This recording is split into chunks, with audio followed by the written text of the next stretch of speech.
Philosophy is the love of knowledge and seeks to find the true nature of our reality and existence. You might have seen a crash course video on this topic or even other iceberg videos out there, but I found this one iceberg chart that hasn't been covered yet, and I thought it'd be a great overview of philosophy. It starts off with the main branches, and the deeper we go, the more thought-provoking it gets. And just before we begin, consider subscribing. I don't know if 1000 is possible by the new year, but it would be amazing. Anyways, let's get straight into the video now with the first entry of Tier 1, Metaphysics. Metaphysics is a major branch of philosophy that goes into the fundamental questions about reality and existence. It's about exploring what lies beyond what we can see and touch, asking deep questions like what is there and what is it like. Metaphysics goes beyond physical science, dealing with the nature of reality, existence, and the universe. Also, one of the central themes in metaphysics is the concept of being and existence. It asks questions like what does it mean to exist, or what is the nature of existence. This leads to discussions about whether only physical objects are real, or if abstract concepts like numbers, values, or perhaps even souls also have a form of existence. Another important aspect is the study of causality and change. Questions like how do things come into being, or what causes change, challenge us to think about how and why events happen. Metaphysics even contemplates the possibility of other worlds, different dimensions, and the nature of space and time. It ponders whether our reality is the only one, or if there could be other, vastly different realms of existence.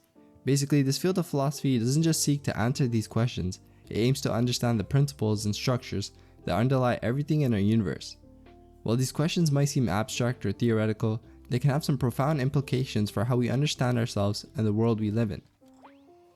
Epistemology.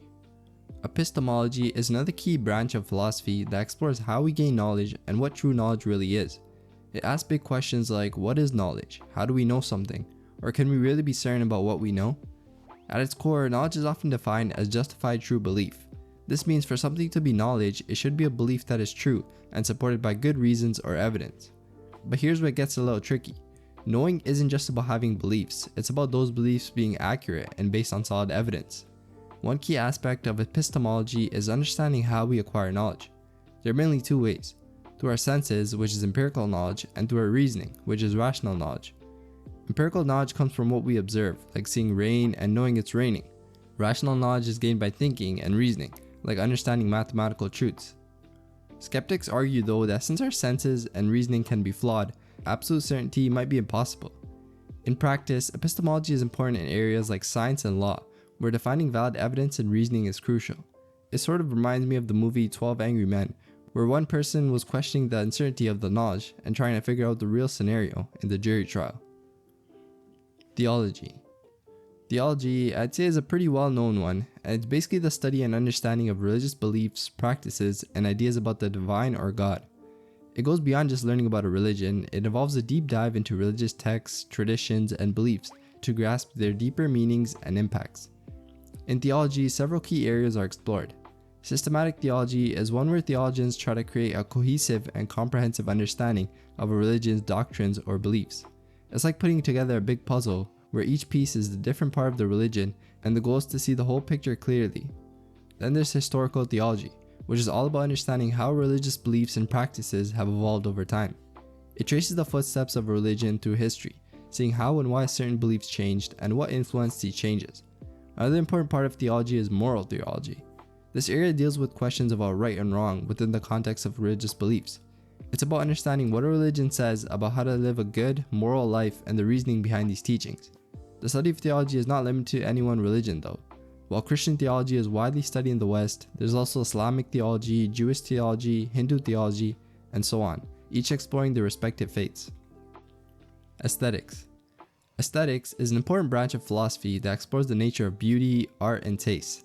It's all about understanding what makes something beautiful or artistic, and how we as humans experience and appreciate these things. One big question in aesthetics is what is beauty, which isn't too easy to answer. Some people think beauty is something that exists in the object itself, like a gorgeous sunset or a well-crafted sculpture. Others argue that beauty is in the eye of the beholder, shaped by personal experiences, culture, and individual tastes. To be honest, I personally feel this way, where I think beauty is mostly subjective, but I think collective traits can be objective based on social or cultural views. Then there's art. Aesthetics explores how art is created and what it means to us. This isn't just about paintings and sculptures, but also music, literature, film, and even everyday things that we find artistic. Aesthetics also digs into how we experience beauty and art. Questions like, why do certain paintings make us feel calm or excited? Or what is it about a piece of music that can make us happy or sad? It looks at our emotional and intellectual responses to art and beauty. In the end, aesthetics is more about just looking at pretty things. It's a deep dive into what beauty and art mean to us, how they affect us, and why they're important to our lives. Also, quick discussion in the comments, what do you guys think of pretty privilege? Logic. Logic is actually a really crucial part of philosophy, which deals with reasoning and the structure of arguments. It's the process of figuring out what's true and what's not by using clear and consistent thinking. Logic is about making sure our reasoning is sound and our arguments make sense. In logic, there are a few key types of reasoning. Deductive logic is where you start with general statements and use them to reach a specific conclusion. If the starting statements are true, the conclusion has to be true. For example, saying all birds have wings. A robin is a bird, therefore a robin has wings. This kind of logic is about certainty. Then there's inductive logic, which goes from specific examples to general conclusions. It's more about what's likely than what's absolutely certain. For example, if you see the sun has risen every day for your life, you might conclude it will rise again tomorrow. This isn't guaranteed, but it's very probable based on your observations. Symbolic knowledge is another aspect, more mathematical, using symbols to represent logical forms. This helps simplify complex arguments and shows more clearly whether they hold up. And logic isn't just for philosophers. We use it in everyday life, like when making decisions or arguing a point. It's also vital in fields like law, where constructing a solid argument is key, and in sciences and mathematics, where it helps build accurate theories and models. Political philosophy. Political philosophy, which you can sort of tell from the name, is a field of philosophy that examines how societies should be organized and how authority should be exercised. It's all about understanding the principles of government, politics, justice, rights, and the role of law and authority. A major focus of political philosophy is the question of a just society. What does justice mean in a community, and how can we balance individual freedoms with the collective good? This includes exploring different concepts of fairness and equality, and how this should be applied in laws and governance. Liberty is another key topic. Political philosophers study what freedom really means and how much individuals should have. They debate the limits of personal freedom and how it can coexist with societal order and security. The role and form of government is also central to political philosophy. This includes discussion about democracy, where people can have power, and other systems like monarchy or oligarchy. It's about figuring out what responsibilities a government has to its own citizens, and how much power it should wield. Throughout history, these ideas have been shaped by the times. For instance, the Enlightenment brought forward thoughts about democracy and individual rights, reflecting the issues and context of that era. Ethics. Ethics in philosophy is the study of moral principles that guide our decisions and behaviors. It's a bit like a map for navigating the complex world of right and wrong. Ethics doesn't just lay down rules, it encourages us to think critically about the impact of our choices and the kind of people we aspire to be. One aspect of ethics looks at the consequences of our actions. This is called consequentialism. Here, an action is considered right if it leads to good outcomes, like happiness or well-being, for the greatest number of people. It's like weighing the pros and cons but on a moral scale, where the goal is the overall good. Happiness or well-being, for the greatest number of people. It's like weighing the pros and cons but on a moral scale, where the goal is the overall good. Then there's deontological ethics, which focuses on the inherent rightness or wrongness of our actions, regardless of their outcomes. It suggests that certain actions are always wrong, like lying or breaking promises, and upholds moral absolutes. Another interesting part of ethics is virtue ethics, which emphasizes the importance of moral character. It's not just about what you do, but who you are. This approach encourages developing virtues like courage, generosity, and honesty, shaping not just actions, but the person's entire character. Our ethics essentially help us make tough choices in life, like when facing ethical dilemmas at school or in relationships. Identity. The concept of identity in philosophy revolves around understanding what it means for something to be the same as or identical to something else. It's a fundamental aspect of how we understand and categorize the world around us. In philosophy, there are two main types of identity, qualitative and numerical. Qualitative identity refers to things that share certain characteristics or properties. For example, two red apples are qualitatively identical because they share the property of being red and being apples. However, they're not the same individual apple. Numerical identity is more strict. It refers to something being the same as itself and not identical to anything else. For example, the apple on your kitchen table is numerically identical only to itself. If you have two identical looking apples, they're still numerically distinct because they're two separate identities. Adding on to this, a significant principle related to identity in philosophy is Leibniz's law. This law states that if two things are identical, then whatever is true of one is also true of the other. This principle helps in understanding the exactness of identity and is crucial in distinguishing between things that may seem similar but are actually different. Alright, we're now on to Tier 2, Ontology. Ontology is a branch of philosophy that deals with the study of being and existence. It asks deep questions like what kind of things exist and how these things can be grouped or categorized. Ontology explores concepts like whether only things we can see and touch are real, or if ideas and feelings are also types of real things. A big part of ontology is figuring out what it means for something to exist. Does something exist only if it's physical, or can things like thoughts and emotions also be said to exist? This leads to discussions about different kinds of being, such as physical objects, abstract concepts, and even hypothetical or fictional entities. Ontologists also think about how things can change and yet remain the same. For example, if you have a favorite cup and it gets a chip, it's still the same cup, but it's also different in some way. They explore ideas about what features are essential for something to be what it is, versus features that can change without it becoming something else. It's kind of like Theseus' ship, which we'll get into in a later entry. Alright, the big question, does life have meaning? The question, does life have meaning, is a profound philosophical inquiry that has been explored by thinkers across various disciplines throughout history, and a lot of people like us too. The answer to this question can be highly subjective and often depends on individual beliefs, experiences, and perspective. Many philosophers and scholars propose that the meaning of life is not inherent, but is something that each individual must create or discover for themselves.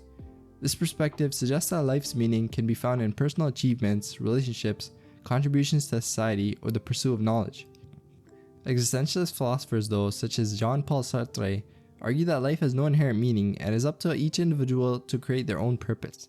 This perspective emphasizes personal freedom, responsibility, and the subjective nature of human existence.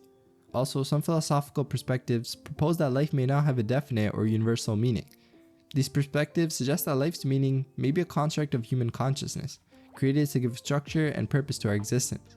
In the field of positive psychology, the meaning of life is often associated with a sense of purpose, personal fulfillment, and positive relationships.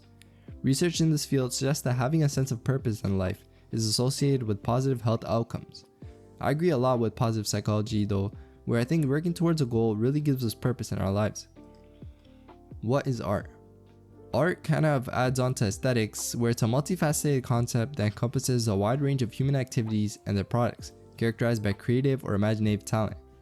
It's often expressive of technical proficiency, beauty, and emotional power.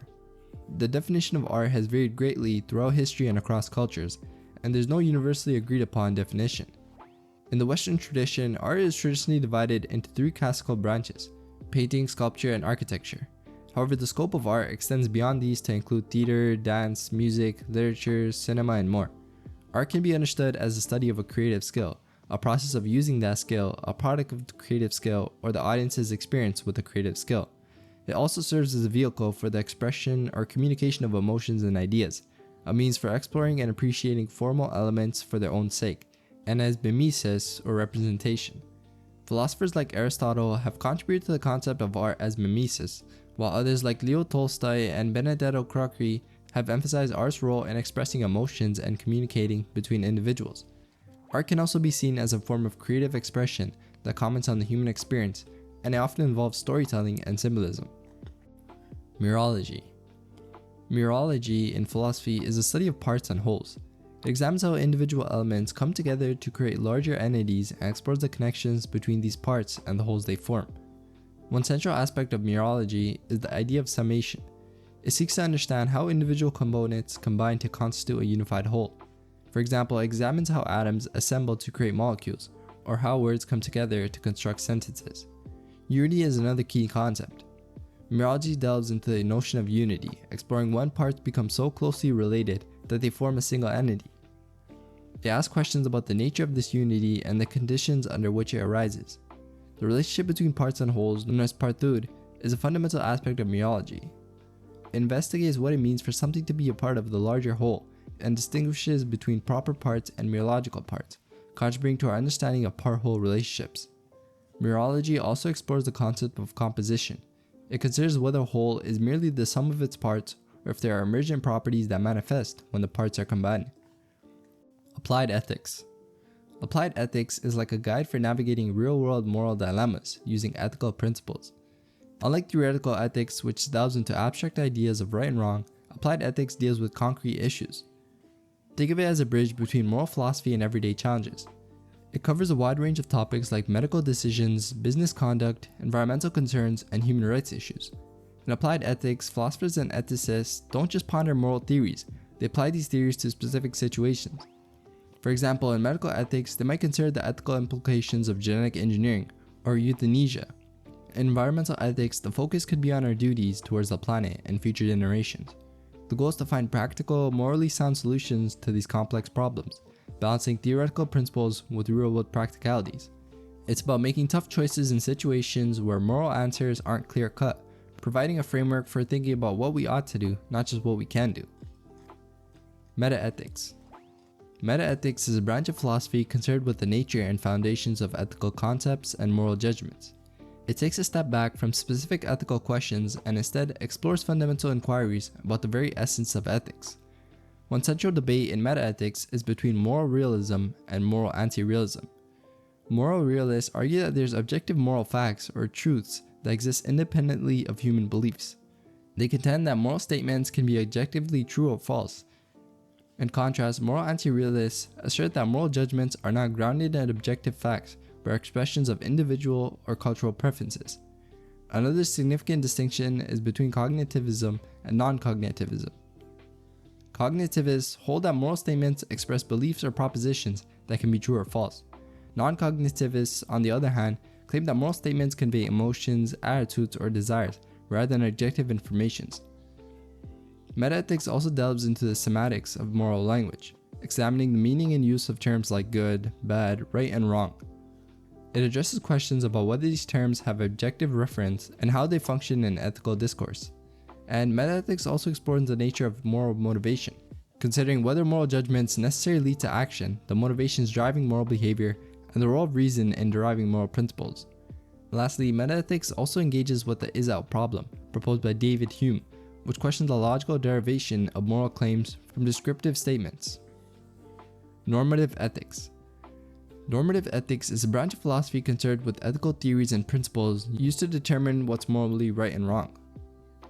It provides practical guidelines for ethical decision-making by examining various ethical theories.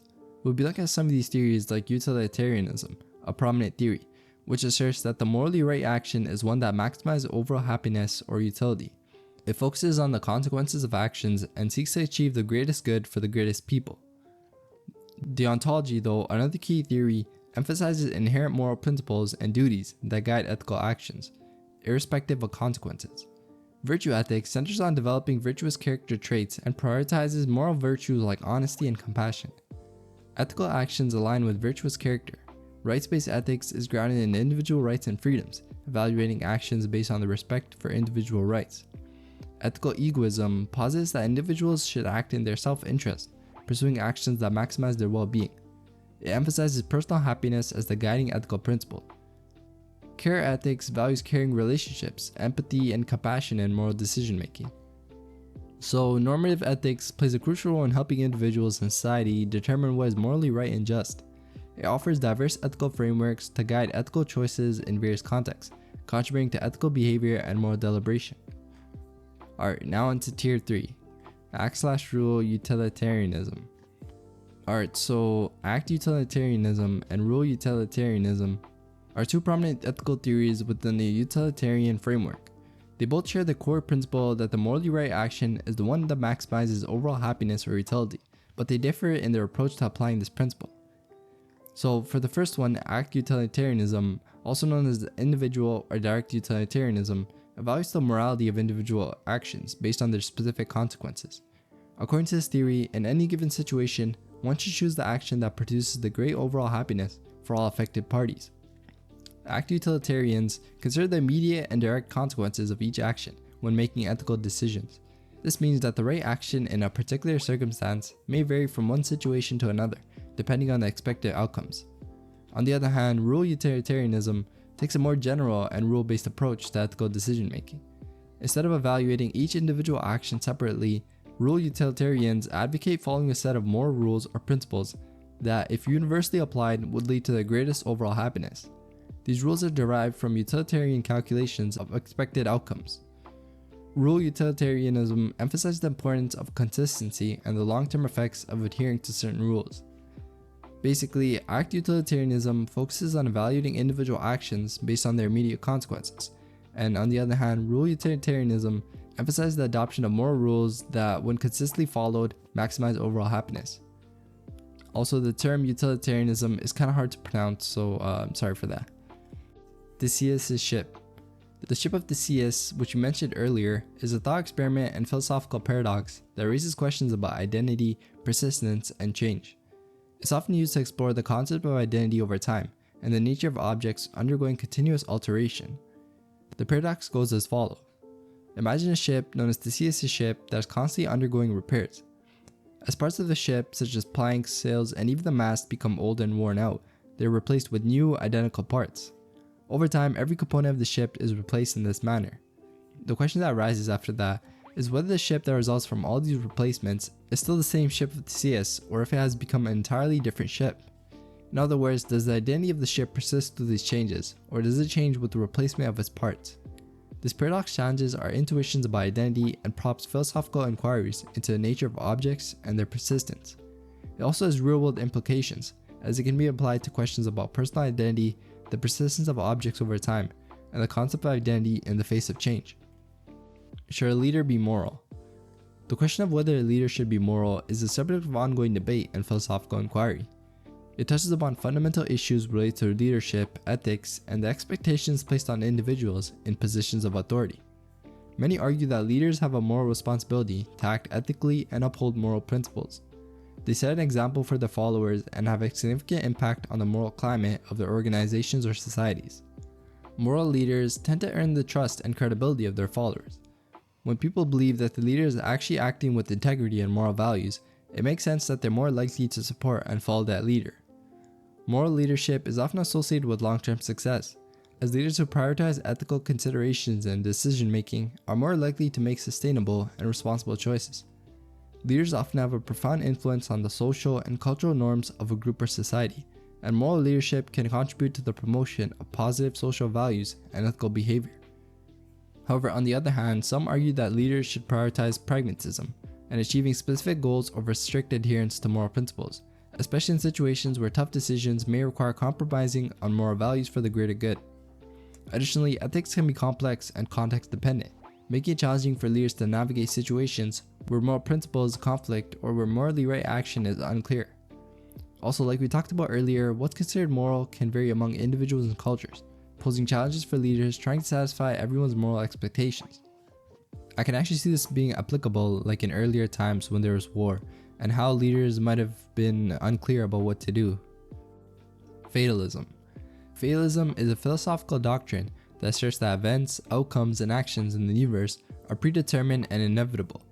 According to fatalism, everything that happens is already fated to occur, and human beings have no real control or free will to change the course of events. In a fatalistic worldview, the future is considered predetermined, meaning that events will unfold exactly as they are destined to, irrespective of human efforts or choices. This perspective often implies a denial of free will, suggesting that human choices and actions are illusory, because the outcomes are already fixed. Fatalism can take various forms, with some rooted in religious or supernatural beliefs, and others based on deterministic philosophical positions. However, it has been criticized for its implications on personal responsibility and ethical accountability, as individuals may not even feel responsible for their actions if everything is already predetermined. Some philosophers attempt to reconcile determinism, a key component of fatalism, with free will through compatibilism. Compatibilists argue that free will can coexist with determinism, provided it is understood differently from the traditional libertarian view of absolute freedom. Pascal's wager. So Pascal's wager is a really interesting philosophical and theological argument proposed by the French mathematician and philosopher Blaise Pascal in the 17th century.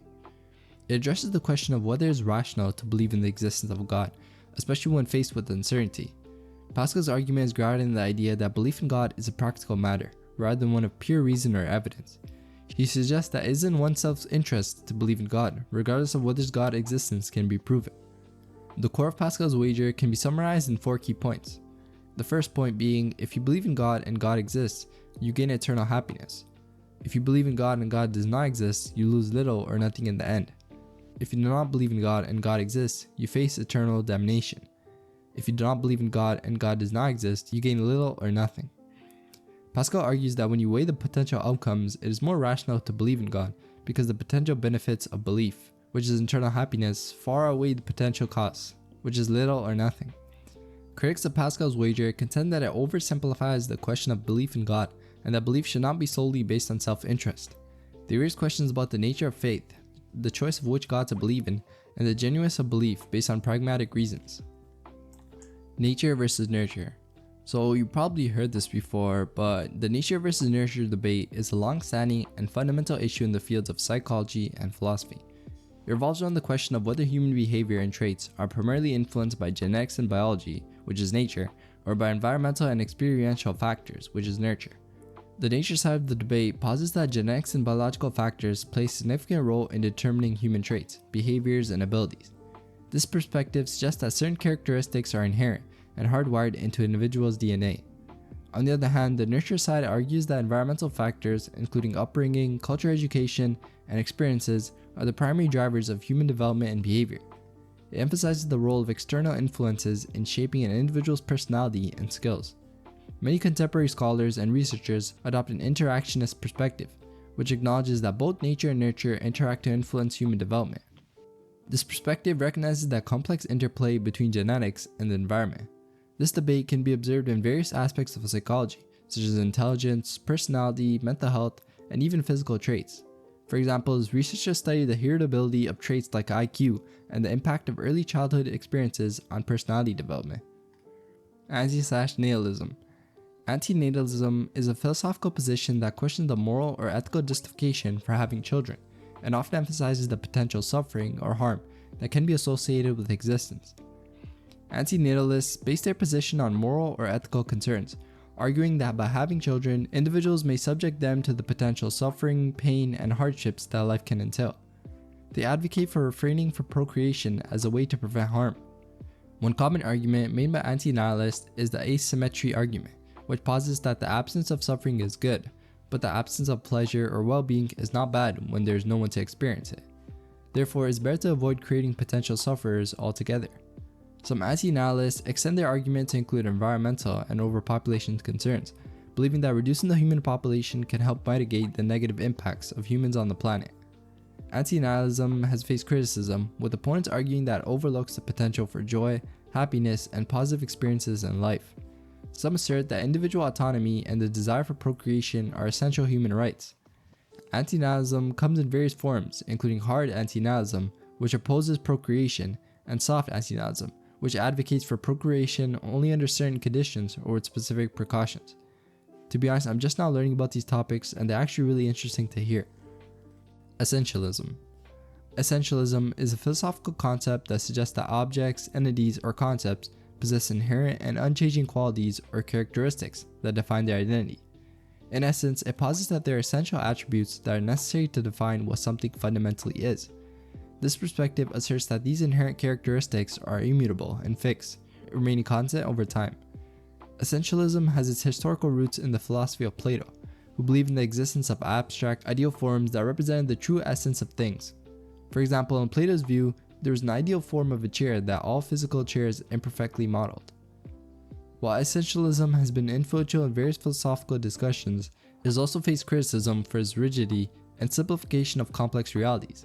Critics argue that it may oversimplify the diversity of variability found in the natural world and in human experiences. In addition to its presence in philosophy, essentialism has an impact in the field of education. Essentialist education philosophy emphasizes a core curriculum focused on essential knowledge and skills, aiming to provide students with a strong foundation in fundamental subjects. Essentialism stands in contrast to views such as existentialism and nominalism, which emphasize the individuality, subjectivity, and variability of objects and concepts. Existentialism, for example, posits that existence precedes essence, highlighting that individuals define themselves through their actions and choices. Qualia.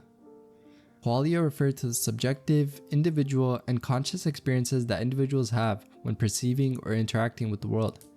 These experiences encompass the sensations, perceptions, and mental states that make up our conscious awareness and contribute to our understanding of the world. Qualia are inherently subjective, meaning that they are unique to each individual and cannot be directly shared or communicated to others. For example, the experience of seeing the color red or tasting a particular flavor is a subjective quality. Qualia can encompass a wide range of experiences, including the visual perception of colors, the taste of food, the sensation of pain, the feeling of warmth or cold, and even emotional states like joy or sadness. They are often associated with the hard problem of consciousness, which addresses why and how physical processes in the brain give rise to subjective experiences and qualia. Qualia have profound philosophical implications, especially in discussions about the nature of consciousness, the mind-body problem, and the limits of scientific understanding. Some philosophers argue that qualia are fundamentally irreducible to physical explanations. Rationalism. Rationalism is a philosophical position that emphasizes the role of reason and rational thought as a primary source of knowledge and the basis for understanding the world. It holds that certain types of knowledge, particularly in the fields of mathematics, logic, and metaphysics, can be acquired through pure reason and deductive processes, without relying on sensory experience. Rationalists believe that reason is the most reliable and trustworthy means of acquiring knowledge. They assert that human reason has the capacity to grasp truths about the world that go beyond empirical observation. One key aspect of rationalism is the concept of a priori knowledge, which means knowledge that is independent of sensory experience. This type of knowledge is thought to be innate or accessible through pure reason. For example, mathematical truths like 2 + 2 = 4 are considered a priori knowledge. Some rationalists argue that certain ideas and concepts are innate to the human mind, meaning they are present from birth. This perspective contrasts with empiricism, which suggests that all knowledge comes from sensory experience. Prominent rationalist philosophers include René Descartes, who famously declared, "I think, therefore I am," as a foundational point of knowledge, which I'm sure everyone has probably heard of before. Empiricism. Empiricism is a philosophical approach that places a central emphasis on sensory experience and observation as the primary source of knowledge and the foundation for understanding the world. According to empiricism, all knowledge originates from direct sensory experiences, including seeing, hearing, touching, tasting, and smelling. These sensory perceptions provide the raw data upon which knowledge is constructed. Empiricists argue that knowledge is inherently a posteriori, meaning it is based on or derived from experience. This stands in contrast to a priori knowledge, which is independent of sensory experience and is a central concept in rationalism, another philosophical perspective that we mentioned earlier. Empiricists employ inductive reasoning to draw general conclusions from specific observations. By looking at data, they develop general principles or theories about the natural world and human experiences. Prominent empiricist philosophers include John Locke, George Berkeley, and David Hume. For instance, Locke's philosophy posits that the human mind begins as a tabula rasa, or blank slate, and all knowledge is acquired through sensory experiences. Altruism. Altruism is a philosophical and ethical concept that refers to the practice of selfless concern for the well-being and welfare of others. It involves acting in ways that benefit others without expecting personal gain or reward back. Altruism is often contrasted with egoism, where individuals prioritize their own self-interest. Altruist actions are characterized by a lack of self-interest. Individuals who engage in altruistic behavior put the needs and interests of others before their own, often as a cost to themselves. This practice is considered morally praiseworthy and virtuous in many philosophical and religious traditions. Altruistic actions can arise from various motivations, including empathy, compassion, a sense of duty, and a desire to contribute to the greater good of society. While altruism doesn't necessarily involve anything back, some form of altruistic behavior may include expectations of future assistance. Debates exist about the origins of altruism and whether true selfless acts are even possible. Some argue that even seemingly altruistic actions may have underlying motives, such as personal satisfaction or social approval, which does make sense. From an evolutionary perspective though, altruism has been explored in the concept of kin selection and the benefits of cooperation within social groups. We kind of touched upon that in the Weird Paleontology Iceberg, so check that out if you haven't. Basically, it's a topic of ongoing research in fields such as evolutionary biology and psychology. Hedonism. Hedonism is a philosophical idea that suggests that pleasure and happiness are the most important goals in life. Think of it as a belief that life's main purpose is to enjoy yourself. This concept has been around for a long time, with ancient Greek philosophers like Epicurus being famous hedonists. There are two main types of hedonism, ethical and psychological. Ethical hedonism says that actions are good if they lead to pleasure and bad if they lead to pain. It's like a moral guide saying, do what makes you happiest. Psychological hedonism, on the other hand, is all about how people are wired. It says that humans naturally do things that give them pleasure and avoid things that cause pain. Hedonism often gets a bad rep for promoting selfishness or excessive indulgence, like partying too much or only caring about personal joy. However, it's not always about these extreme behaviors. Some hedonists believe in finding a balance and seeking long-term happiness, not just short-term fun. They argue that real pleasure can come from things like friendships, learning, and personal growth. Objectivism. Objectivism is a philosophy created by Ayn Rand, a Russian-American writer. It's best known for her novels The Fountainhead and Atlas Shrugged. This philosophy focuses on 4 key ideas: understanding the world as it truly is, using reason and logic over emotions for faith, prioritizing one's own happiness and goals, and supporting a free market economic system. Firstly, objectivism believes in an objective reality. It means that the world exists as it is, regardless of personal feelings or beliefs. Understanding this reality is crucial in this philosophy. Secondly, it emphasizes reason as a primary way to understand the world. Objectivism values logic and evidence-based thinking, seeing it as essential for forming accurate beliefs and making decisions. Thirdly, self-interest is considered a virtue in objectivism. It's about pursuing your own happiness and well-being. However, this doesn't advocate harming others for personal gain. It's more about achieving personal goals while respecting others' rights to do the same. Lastly, objectivism is a strong advocate for capitalism. It supports a free market system where individuals can trade and compete without excessive government control. This is seen as the best way for people to achieve their goals and for society to progress. Objectivism promotes individualism and personal responsibility. It's praised for encouraging independent thinking and self-driven success, but it's also been critiqued for its rejection of altruism and its strong focus on self-interest. The philosophy suggests that pursuing one's own happiness is the highest moral purpose. Alright, now on to tier 4, solipsism. Solipsism is a philosophical idea that centers around the self. It proposes that only one's own mind is sure to exist. Solipsists believe that all realities in existence outside their own mind are uncertain. They don't necessarily deny the existence of the external world, but they assert that we cannot be sure it exists outside our own minds. It's like living in a world where you can't completely be certain anything else is real except your own thoughts and experiences. Consequentialism. Consequentialism is an ethical theory that judges the rightness or wrongness of actions based solely on their outcomes or consequences. In this view, the ends justify the means. If an action results in a good outcome, it is considered morally right. The most well-known form of consequentialism is utilitarianism, which holds that actions are morally right if they maximize happiness or well-being for the greatest number of people. Consequentialists evaluate the moral worth of an action by looking at its effects, making decisions based on a balance of good over bad that an action is expected to produce. Deontology. Deontology is a branch of ethics that focuses on the morality of actions based on whether they adhere to rules or duties. This philosophy argues that some actions are morally right or wrong in themselves, regardless of its consequences. The term deontology comes from the Greek word deon, meaning duty, and logos, meaning science or study. So deontology is essentially the study of duty or obligation. In deontology, the rightness or wrongness of actions doesn't depend on their outcomes, but on whether they fulfill a duty. This is different from consequentialism, which judges actions by their results. A deontologist follows moral rules that are considered universal, like lying is wrong or it's our duty to help others in need. These rules are seen as binding, meaning they should be followed no matter the situation. One of the most famous deontologists was the German philosopher Immanuel Kant. He argued that actions are morally right if they come from a sense of duty and are in line with the universal moral law. According to Kant, a moral action is one done for the sake of duty, guided by reason, and can be applied universally.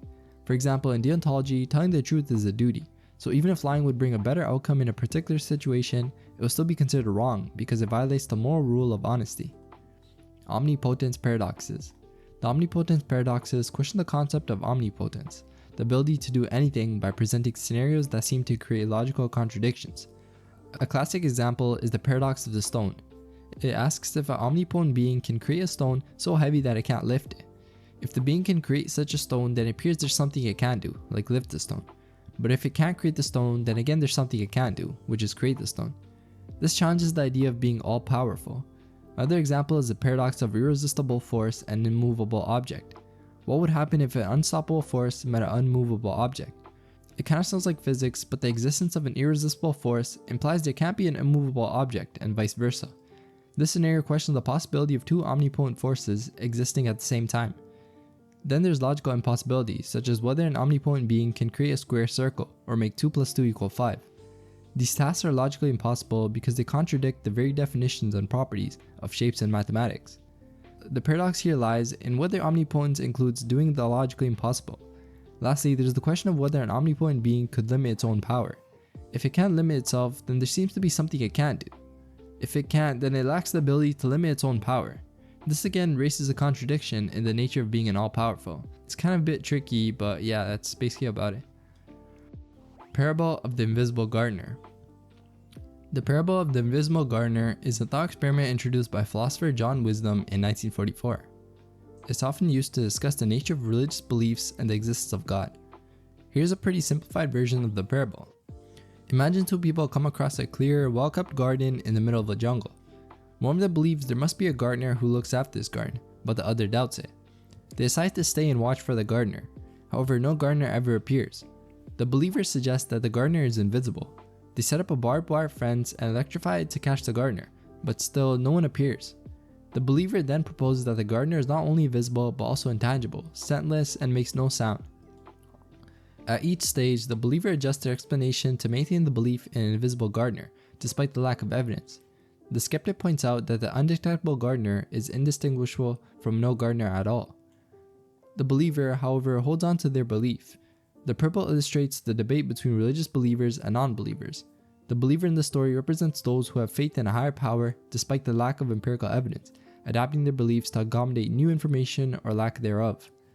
The skeptic, on the other hand, represents those who rely on empirical evidence and observable phenomena to form their beliefs, arguing that unobservable claims are meaningless or irrelevant. Allergy of the cave. So this is also a pretty famous one. The allergy of the cave is a philosophical metaphor from Plato's book, The Republic. It's often used to illustrate Plato's view on human perception, reality, and knowledge.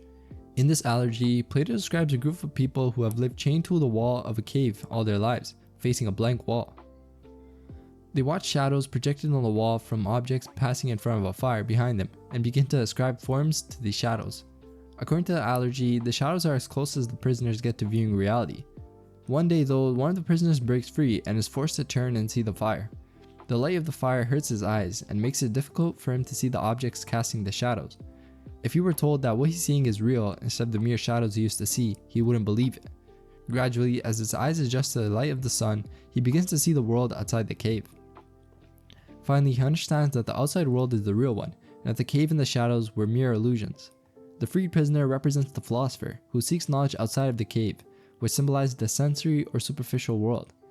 The journey out of the cave and into the sunlight is supposed to symbolize the philosopher's journey to understanding. The sun represents the truth and knowledge. What is consciousness? Consciousness is a complex and somewhat elusive concept in philosophy and science, referring to the awareness or perception of something by a person. It encompasses our thoughts, feelings, perceptions, sensations, and even our sense of identity. Understanding consciousness involves exploring how we experience the world and our inner selves. At its core, consciousness is about awareness. It's the state of being awake and aware of one's environment, body, thoughts, and feelings. This includes everything from noticing the sun shining outside to feeling hungry, to think about a memory or planning for the future. There are several levels and states of consciousness though. Basic consciousness is the awareness of the body and the immediate environment. Higher levels involve self-awareness, abstract thinking, and the ability to reflect on oneself and one's thought. One of the big questions in the study of consciousness is how and why consciousness arises. This is often referred to as the hard problem of consciousness. It's hard because understanding why certain physical processes in the brain give rise to subjective experiences is not straightforward. It's a mystery how these processes in the brain lead to the feeling of a unique, inner consciousness experience. There's also a discussion about whether consciousness is a product of the brain or if it's more than just a physical process. Some theories suggest that consciousness emerges from complex computations in neural networks, while others propose that it's a fundamental aspect of the universe.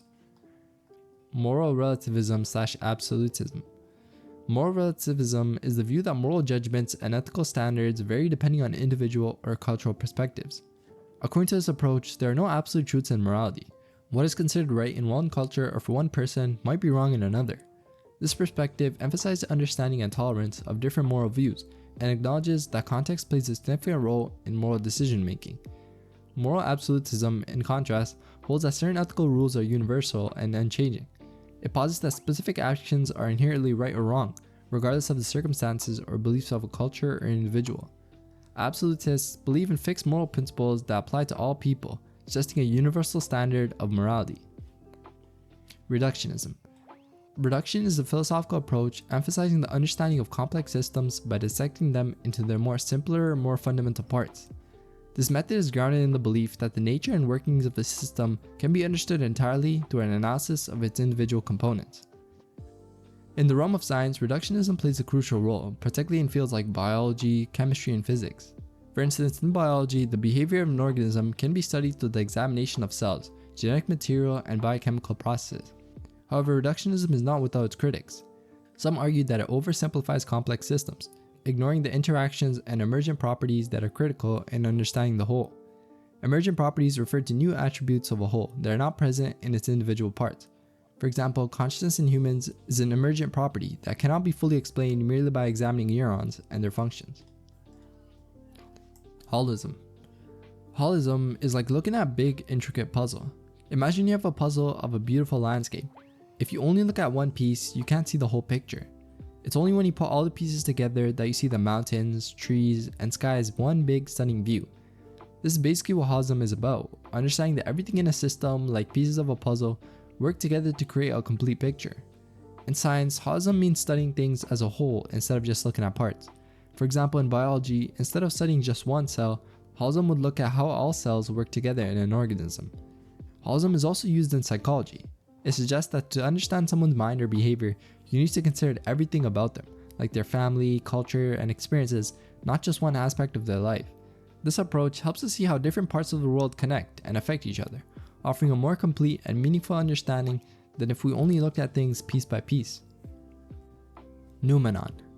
The concept of the noumenon is a fundamental idea in the philosophy of Immanuel Kant, who we mentioned earlier. It refers to the reality that exists independently of our sensory experiences and perceptions, which Kant termed the thing in itself.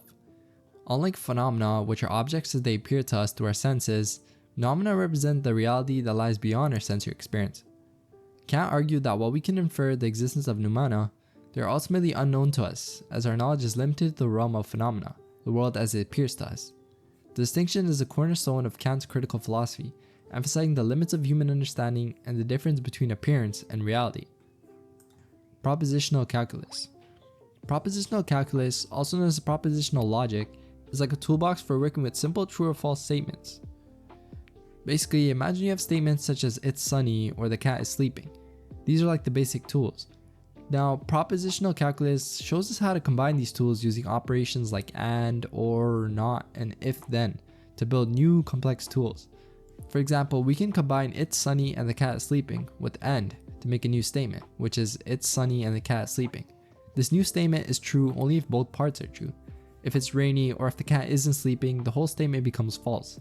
This kind of logic is really useful in areas like computer science and mathematics. Computers, at their most basic level, work with statements that are either true or false, like the 0, 1, 0, 1. So understanding how to combine and manipulate these statements helps in programming and problem solving.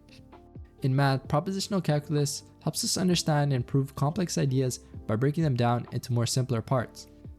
It's sort of like everything about derivatives where we break it down into more simpler parts. Absurdism. Absurdism is a philosophical idea that highlights the conflict between our human tendency to seek meaning in life and the universe's apparent lack of inherent meaning. It was prominently developed by the 20th century philosopher Albert Camus. Imagine you're searching for a hidden treasure in a vast desert, but there's a catch. The treasure might not even exist. This is similar to the quest of human meaning in an indifferent universe according to absurdism. Absurdists believe that life is a constant quest for meaning, but this quest is ultimately fruitless because the universe is vast, complex, and doesn't cater to our demands for purpose. This doesn't mean life is pointless, rather suggests that the search for meaning is inherently a paradox, a situation that's contradictory and doesn't seem to make any sense. Determinism. Determinism is the philosophical belief that all events, including moral choices, are completely determined by previously existing causes.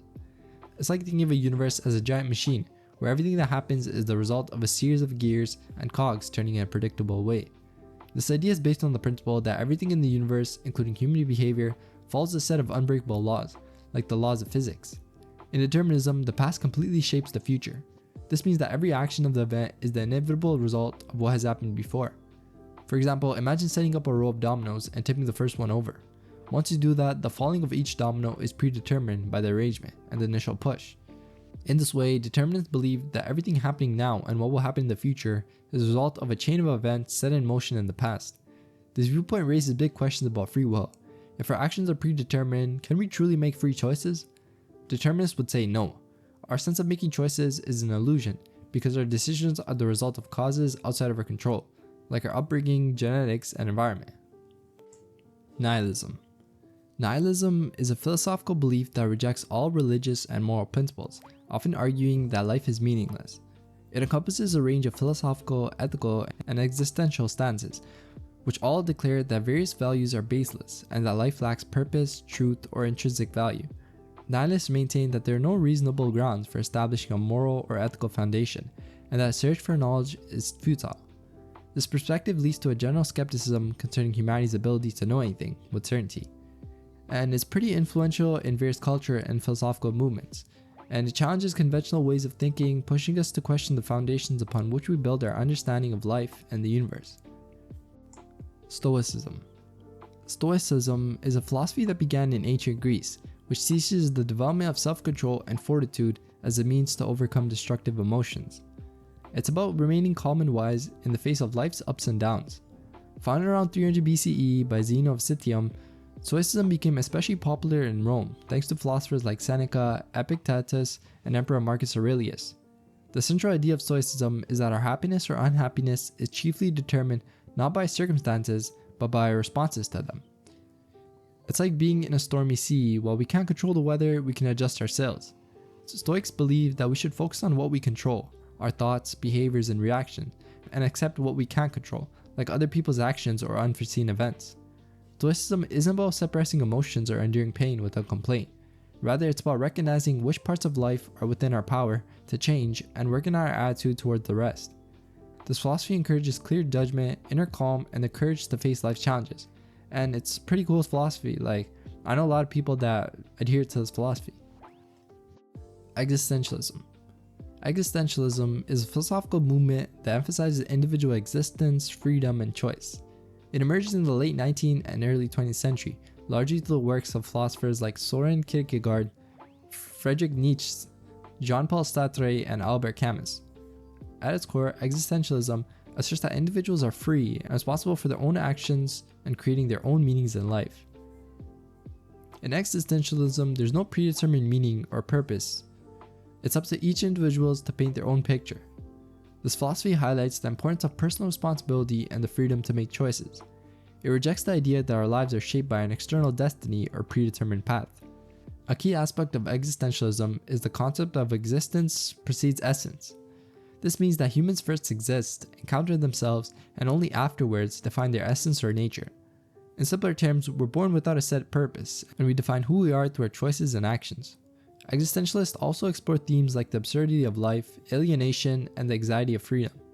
This anxiety, often termed existential angst, arises from the realization of our freedom and the weight of our choices, which define our very being. The idea is that when we recognize our freedom, we also face the responsibility of shaping our lives, which can both be liberating and overwhelming. Egoism is a philosophical concept that puts self-interest at the heart of morality. It's a perspective where personal welfare and interests are seen as the primary, or even the only motivators of human action. Imagine seeing life through a window as what's in it for me lens. That's egoism in a nutshell. This philosophy comes in different ways.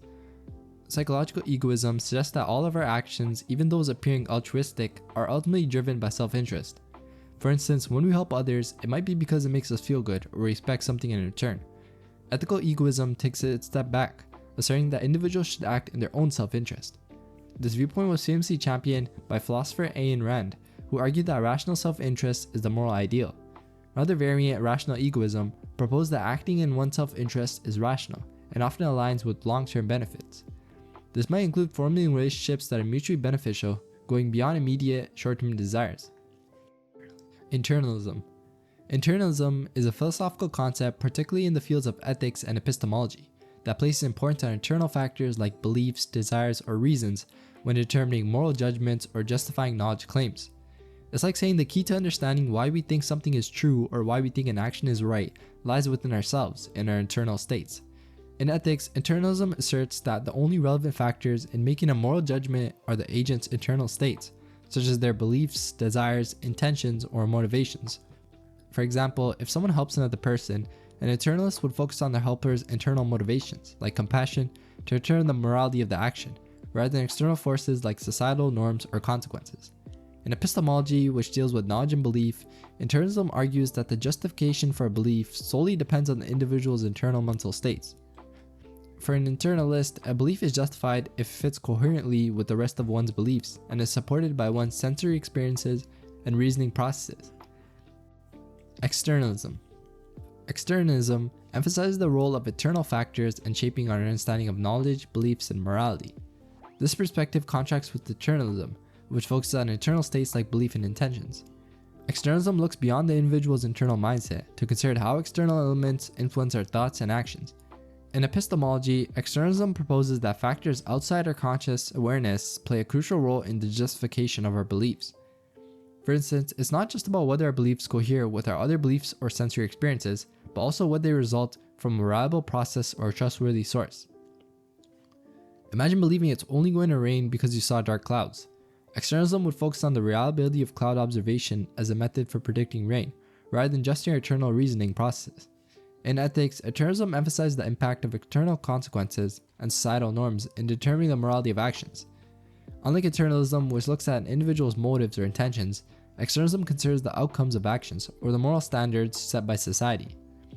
So if someone helps another person, an externalist would evaluate the action based on its results or social acceptability, rather than just the helper's internal motivation. Non-classical logic. Non-classical logic represents a diverse set of logical systems that deviate from classical logic, the traditional framework of logical reasoning, grounded in principles like the law of non-contradiction and the law of excluded middle. These systems emerged to address scenarios where classical logic's binary approach, where propositions are either true or false, proves inadequate. In classical logic, the law of non-contradiction states that contradictory statements cannot both be true simultaneously. The law of the excluded middle asserts that any proposition is either true or false, with no middle ground. Non-classical logic challenges these laws in various ways. For instance, in fuzzy logic, truth values exist on a spectrum rather than as binary opposites, allowing for partial truths. This is particularly useful in fields like linguistics and artificial intelligence, where human-like reasoning and language processing are essential. Another example is model logic, which introduces concepts like possibility and necessity, going beyond the scope of classical binary truth values. This has significant implications in computer science, mathematics, and philosophy, especially in dealing with potentialities and hypothetical scenarios. Non-classical logic, such as paraconsistent logic, without collapsing the entire logical system. This approach is beneficial in addressing paradoxes and inconsistencies in real-world situations and theoretical frameworks. Contractualism. Contractualism is a moral and political philosophy that posits the foundation of moral correctness and political legitimacy in an agreement or contract among individuals. It is based on the idea that moral principles are those that no one could really reasonably reject in a setting of fair negotiation and mutual respect. This theory is especially associated with the contemporary philosopher T.M. Scallon, who distinguished it from the social contract theory of Hobbes, Locke, and Rousseau. In this philosophy, the focus is on the process of reaching collective decisions and the reasonableness of the principles governing this process.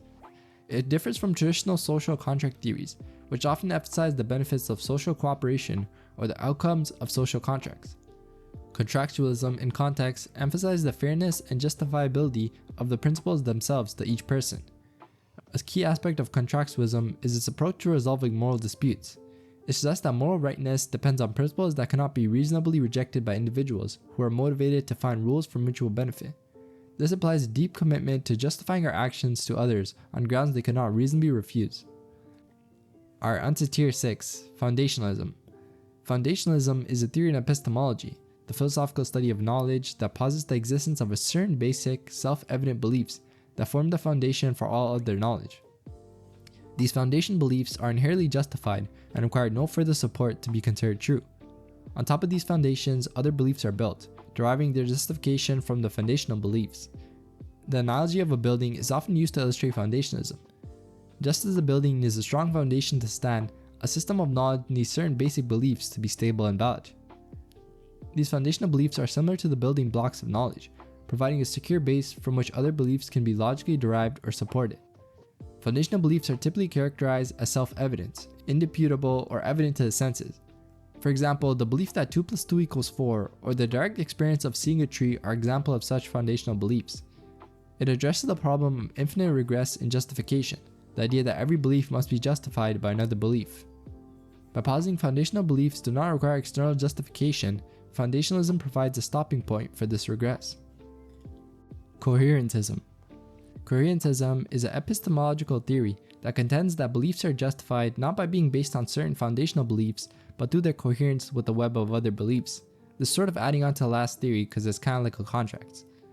This theory posits that for a belief to be justified, it must be part of a coherent and consistent system of interconnected beliefs.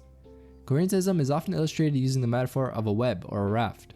Each belief is like a strand in a web, with its strength and justification derived not from independent foundation, but from its connection to other strands. In this view, the validity and reliability of a belief system depend on the overall coherence, consistency, and integration of all the beliefs within the system. This approach addresses the challenge of foundationalism, which posits the need for self-evident foundational beliefs. Coherentists argue that such foundational beliefs are unnecessary, and that justification emerges from interrelation of beliefs within the comprehensive system. A belief is justified if it fits well within this system, contributing to an overall coherent view. Mary's Room. Mary's Room is a thought experiment in philosophy, proposed by philosopher Frank Jackson. It presents a challenge to the psychalism, the theory that everything is physical or can be explained in physical terms. The experiment revolves around Mary, a scientist who knows everything about the physics of color, but has never actually experienced color herself due to living in a black and white room. Mary's Room asks us to imagine that Mary steps out of her room and sees a red apple for the first time. The key question is, does Mary learn something new about the color red? According to Jackson, Mary gains new knowledge, the experience of seeing red, that wasn't accessible through a complete physical understanding of color. This thought experiment raises questions about the nature of knowledge, particularly the difference between knowing about something, like the physical property of color, and directly experiencing it. It challenges the idea that all knowledge, especially about the mind and consciousness, can be fully explained in physical terms. The Chinese Room. The Chinese Room is a thought experiment proposed by philosopher John Searle to challenge the notion that a computer program could possess a mind or understand language. Imagine a person in a room who follows English instructions for manipulating Chinese symbols without understanding Chinese. People outside send in Chinese phrases, and the person in the room responds correctly using the rulebook. To outsiders, it seems like the person in the room understands Chinese, but is just following rules without comprehension. Searle's point is that computers, like the person in the room, might appear to understand language, but they're only manipulating symbols based on program rules. This argument questions the possibility of strong AI, the idea that a computer program could ever truly understand or have a mind. It suggests that while computers can simulate understanding, genuine comprehension involves more than just processing symbols. Church-Turing thesis. The Church-Turing thesis, formulated by Alonzo Church and Alan Turing, is a foundational principle in computer science and the philosophy of computation. It proposes that any function that can be computed by an algorithm can also be computed by a Turing machine, a hypothetical device that manipulates symbols on a strip of tape according to a set of rules. This thesis essentially defines the limits of what can be computed. The Church-Turing thesis suggests that the notion of an algorithm or computation is captured entirely by what a Turing machine can do. Therefore, any problem that can be solved by an algorithmic process can be solved by a Turing machine. This has profound implications, establishing the theoretical foundations for modern computers and guiding the development for programming and algorithms. The thesis is not just a formal theorem that can be proven, but a principle based on observation about what computation means. It's central to theoretical computer science, particularly in understanding the capabilities and limits of computers, and has sparked discussions about the nature of computation and the limits of human and machine intelligence. Alright, moving on to Tier 7, Danto's red squares.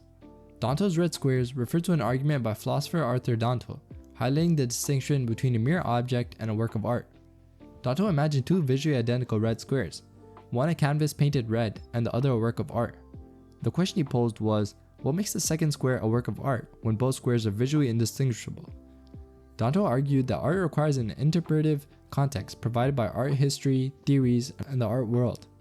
The art red square within this context carries meaning and a narrative that transcends its physical properties, while the mere red square does not. This argument challenges traditional notion of aesthetics, emphasizing that the identity of an artwork lies in its conceptual framework rather than its physical characteristics. Danto's red squares illustrate how art is not just about visual appearance, but also about meaning, context, and interpretation. It's pretty significant in contemporary art theory. influencing how we understand and classify art. Laplace's demon. Laplace's demon is a thought experiment proposed by the 19th century scientist Pierre-Simon Laplace. It imagines an entity, the demon, that could know the precise location and momentum of every atom in the universe. With this knowledge, and assuming the laws of physics are deterministic, the demon could predict the future and retrodict the past with absolute precision. Laplace's demon is a metaphor for determinism in physics, suggesting that if one knew all forces and position of particles at one time, one could calculate the behavior at any other time. This idea challenges the notion of free will and randomness, implying a universe entirely predictable by its initial condition and laws. While modern physics, with the introduction of quantum mechanics, has moved away from this concept, Laplace's demon still remains pretty significant. The Übermensch. The Übermensch, or Overman, is a concept in Friedrich Nietzsche's philosophy, representing an individual who has transcended conventional morality and societal norms to create their own values. Nietzsche saw the Übermensch as an aspirational figure, embodying self-mastery, creativity, and a willingness to embrace life's challenges. The Übermensch is not a superior being in terms of power or physical strength, but in terms of values and philosophy. This figure overcomes the herd mentality of society, rejects the traditional dichotomies of good and evil, and embraces a life-affirming attitude. The Übermensch creates a meaning in a world Nietzsche saw as inherently meaningless. This concept is central to Nietzsche's critique of traditional morality and his philosophy of life affirmation. It's been pretty influential and controversial as well, interpreted in various ways in philosophical and cultural contexts. Ordinal analysis. So this is kind of quite complex, but the ordinal analysis, a concept in mathematical knowledge and proof theory, involves assigning ordinals, often large countable ones, to mathematical theories to gauge their strength. This field emerged when Gerhard Jensen used cut elimination in 1934 to demonstrate that the proof-theoretic ordinal of Peano arithmetic is epsilon 0. In essence, ordinal analysis measures the complexity of a theory's proofs. The proof-theoretic ordinal of a theory is the highest order type of all ordinal notations that the theory can confirm as well-founded. These ordinals act as benchmarks, indicating the theoretical limits of what the system can prove. Two theories share the same proof-theoretic ordinal, they're often equiconsistent. Equiconsistency means that if one theory is consistent, so is the other. In practice, ordinal analysis reveals much more than just a theory's ordinal. It provides insights into the type of functions a theory can prove are recursive or hyperarithmetical. Russell's teapot. Russell's teapot, an analogy proposed by philosopher Burton and Russell, addresses the burden of proof in the context of empirical claims. Russell argued that the onus of proof falls on the person making an unfalsifiable claim, and not on the others to disprove it. He used the example of a hypothetical teapot orbiting the sun between Earth and Mars, too small to be detected by telescope, to illustrate this point. If he claimed such a teapot existed without proof, he couldn't expect belief merely because the claim couldn't be disproven. Russell applied this analogy to religious beliefs, stressing that just because a claim, like the existence of a deity, cannot be disproven, it doesn't warrant belief in its existence. In an unpublished article titled "Is There a God?" in 1952, he critiqued the tendency to shift the burden of proof from claimants to skeptics. He pointed out that the absurdity of accepting an unfalsifiable claim as true on the grounds of its unfalsifiability alone. In 1958, Russell elaborated on this concept, aligning his views with atheism and agnosticism. He compared the improbability of the Christian God's existence to that of the hypothetical teapot, emphasizing the importance of evidence and rational inquiry over blind belief. Russell's teapot remains a seminal argument in discussions of skepticism, particularly in debates over the existence of God and the justification of religious beliefs. Tier 8. Mereological nihilism. Mereological nihilism, also known as compositional nihilism, is a metaphysical thesis positing the non-existence of objects with proper parts. It claims that only mereological simples, objects without proper parts, truly exist. This philosophy challenges the common perception of the material world as composed of composite objects. In everyday experience, we perceive macrophysical objects like tables, which appear to be consistent of smaller parts like table legs, surfaces, and connecting elements. Mereological nihilists, however, argue that no such composite material objects exist. Instead, they propose that only fundamental physical simples exist, arranged in spatial patterns that cause our perception faculties to experience them as composite objects. For instance, what we perceive as a table is, in nihilist terms, just fundamental simples arranged table-wise. This viewpoint stands in contrast to classical mereology, the theory of part-thought relations exploring the connections between parts and wholes. Classical mereology, with roots in ancient philosophy, posits metaphysical relations that link parts to a whole. Logical annihilists deny these relations, asserting that our common sense view of objects as composites is mistaken. Instead, they view reality as fundamentally composed of simple, indivisible entities without any complex structures. Logical nihilism raises profound questions about the nature of objects, their identity, and the fundamental structure of reality. Theodicy. Theodicy, in the philosophy of religion, involves arguments that attempt to resolve the problem of evil, particularly in the context of a God characterized by omnipotence, omnibenevolence, and omniscience. The term meaning vindication of God was coined by the German philosopher Gottfried Leibniz in 1710, though the concept predates his formalization. Theodicy differs from mere defense of God's existence. It seeks to offer a plausible framework explaining why a benevolent and omnipotent God would permit the existence of evil. The problem of evil has been a persistent challenge in the history of theology and philosophy, especially within Christianity. Theodicies and defenses aim to show that the occurrence of evil is not logically incompatible with the existence of God. However, theodicies go further by providing justifications for why God allows evil. This approach is often based on natural theology, which seeks to prove God's existence and then demonstrates that this existence remains probable, even when considering the problem of evil. Prominent among these arguments is Alvin Plantinga's free will defense, which posits that the coexistence of God and evil is logically possible, given human free will. Theodicies have historically defined evil in various ways, including the absence of good as proposed by thinkers like St. Augustine and Thomas Aquinas, and as a result of failed emotional detachment, as in Buddhism. Theodicies thus represent efforts to reconcile the existence of an all-powerful, all-knowing, and wholly good deity with the presence of evil and suffering in the world. They are integral to the philosophical and theological exploration of faith, morality, and the nature of divinity. The forms. Plato's theory of forms, also known as Platonic realism or Platonic idealism, is a central concept in his metaphysical and philosophical thought. The theory posits that the physical world is not as real as true as the realm of forms or ideas. These forms represent the timeless, absolute, and unchangeable essence of all things, of which physical objects and matter are mere imitations in Plato's view. Every object or quality in reality, be it a dog, a mountain, courage, or love, has a corresponding form. These forms are the essences, the very core of all things, and are what make a thing what it is. For instance, the countless tables in a table are mere reflections of the singular form of tableness. Plato's Socrates argues that our world is just a shadow of this higher realm of forms, which is transcendent and provides the essential basis of reality. The forms, in Plato's philosophy, are the purest entity, superordinate to matter. True knowledge or intelligence, according to Plato, involves grasping these forms with the mind. The physical world, in contrast, is in a constant state of change and existence, where the forms are unqualified perfection. Plato's theory of the forms addresses the problem of universals and offers a framework for understanding the nature of reality and knowledge. Gödel's incompleteness theorems. Gödel's incompleteness theorems, developed by mathematician Kurt Gödel in 1931, are significant in both mathematical logic and the philosophy of mathematics. These theorems address the limits of probability in formal axiomatic theories, particularly challenging Hilbert's program, which sought a complete and consistent set of axioms for all mathematics. The first incompleteness theorem states that no consistent system of axioms capable of listing its theorems by an effective procedure like an algorithm can prove all truths about the arithmetic of natural numbers. It's pretty complex, I'll be honest, even my head can't really wrap around it, but basically for any such system there will always be true statements about natural numbers that are unprovable within the system. The second theorem extends the first, showing that such a system cannot demonstrate its own consistency.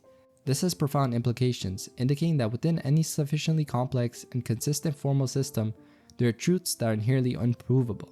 These theorems apply to formal systems that are complex enough to express basic arithmetic of natural numbers, and are consistent and effectively axiomized. Gödel's work fundamentally shifted the understanding of mathematical logic, showing that there are inherent limitations to what can be proven within formal systems. With anything concerning mathematical logic, it's pretty complex to wrap your head around. Boltzmann brain. A Boltzmann brain, originating from theories of physicist Ludwig Boltzmann, is a hypothetical, self-aware entity that arises purely by chance due to random fluctuations in a state of thermodynamic equilibrium. This concept posits that in an infinite universe, given enough time, random assemblies of atoms can form complex structures, including a conscious brain.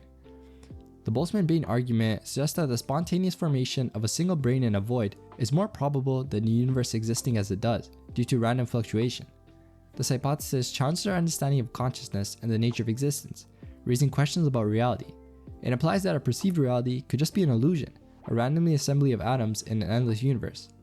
The idea, though theoretical, has implications for cosmology and philosophy, especially in discussions about the nature of consciousness and the interpretation of entropy and probability in an infinite universe. Alright, we're reaching the end, so we're on to tier 9 now. Unsolvable problems and uncomputable numbers. In the realms of mathematics and computer science, certain problems and numbers exist that defy the possibility of computation or solution.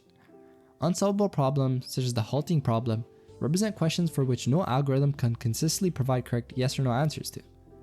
Discovered by Alan Turing in 1936, the halting problem exemplifies the concept that it is impossible to predict whether a program will eventually stop running or continue indefinitely. Similarly, uncomputable numbers are those that cannot be calculated to complete precision by any finite terminating algorithm. While some numbers like pi are computable, the vast majority of real numbers fall into the uncomputable category.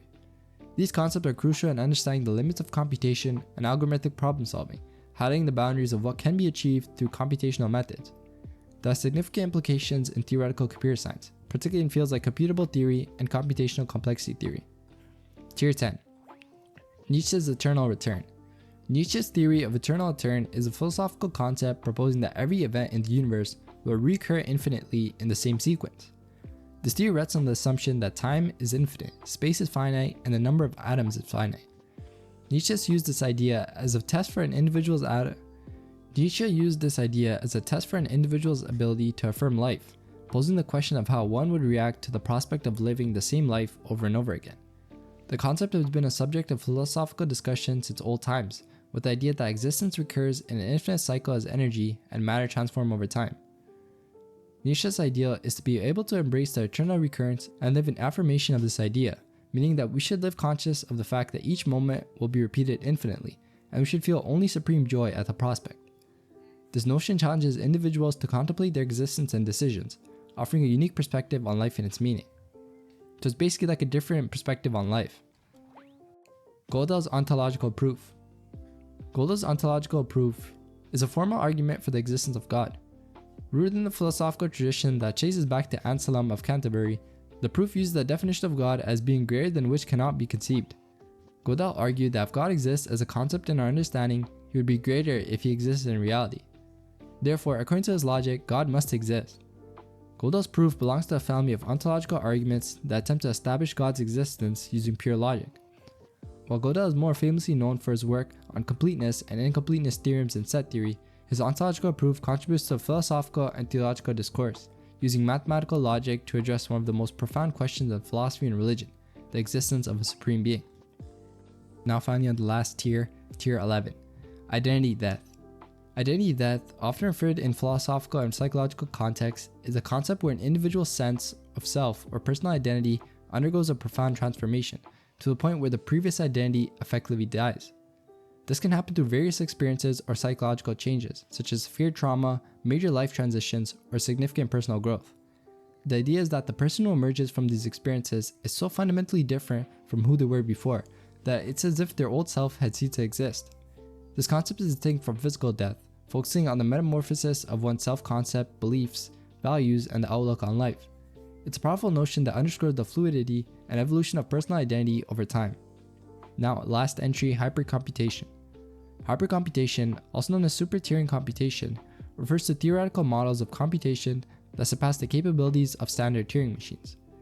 These models suggest the possibility of computing outputs that are not Turing computable, such as solving the halting problem or correctly evaluating every statement in piano arithmetic.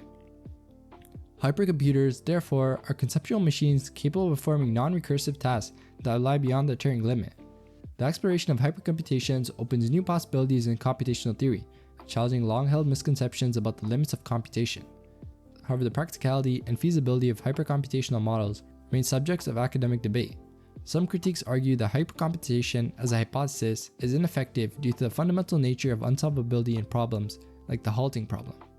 Despite these debates, hypercomputation continues to be a significant interest in various academic disciplines, pushing the boundaries of what is considered computable and expanding our understanding of computational limits.